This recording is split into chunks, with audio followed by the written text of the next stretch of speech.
কসর সালাত কতটুকু দূরত্বে গেলে পড়তে হয়? কসর সালাতের নির্ধারিত কোনো কিলোমিটার নাই, নির্ধারিত কোনো মাইল নাই।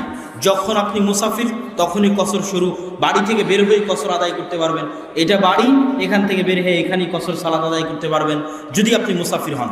আপনি মুসাফির কিনা কেমনে বুঝবেন? আপনার ব্যাগ বোকচা এগুলো রেডি করা, প্রস্তুত করা, আপনার প্রস্তুতি বলে দিবে যে আপনি সফরে বের হচ্ছেন। আর আপনার প্রস্তুতি বলে দিবে আপনি সফরে না, এমনি বের হচ্ছেন। প্রতিদিনই যান, 10-15 মিনিট আধা ঘন্টা মোটরসাইকেল চালিয়ে যান আর প্রতিদিনই ঘুরে আসেন, এটা আপনার সফর নয়। আর আগের রাত থেকে বউকে নিয়ে প্রস্তুতি নিচ্ছেন, ব্যাগ গোছাচ্ছেন, কালকে 2 দিনের জন্য যাবেন, 1 দিনের জন্য যাবেন, সেটাই সফর। সেটা 10 কিলোমিটার দূরে হলেও সফর, 20 কিলোমিটার দূরে হলেও সফর। কসর সালাত কতটুকু দূরত্বে গেলে পড়তে হয়? কসর সালাতের নির্ধারিত কোনো কিলোমিটার নাই, নির্ধারিত কোনো মাইল নাই। যখন আপনি মুসাফির তখনই কসর শুরু, বাড়ি থেকে বের হয়ে কসর আদায় করতে পারবেন। এটা বাড়ি, এখান থেকে বের হয়ে এখানেই কসর সালাত আদায় করতে পারবেন যদি